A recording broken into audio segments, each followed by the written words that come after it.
Hi అండి. ఆలు వంకాయ టమాటా వేసి కర్రీ చేసాను. చాలా బాగుంటుంది.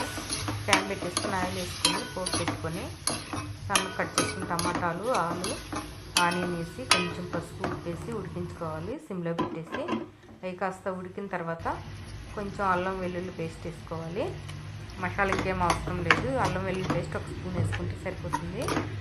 అది కాస్త ఒక 5 నిమిషాలు పచ్చివాసన పోయేలాగా వేగిన తర్వాత మనం కట్ చేసి సాల్ట్ వాటర్లో వేసుకున్న వంకాయ ముక్కలు, మెంతికూర శుభ్రంగా క్లీన్ చేసుకొని కడిగి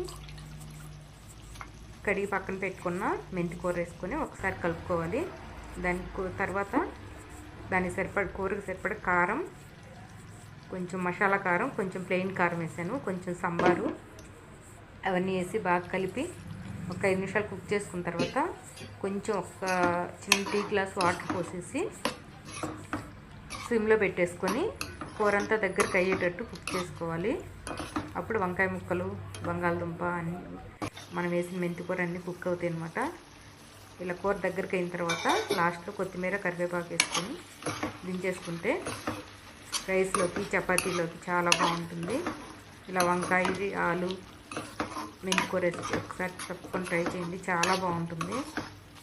ఎక్కువ మసాలాలు లేకుండా చాలా టేస్టీగా ఉంటుంది. ఆకుకూరలు ఇలా కూడా యూజ్ చేసుకోవచ్చు. తప్పకుండా ట్రై చేయండి.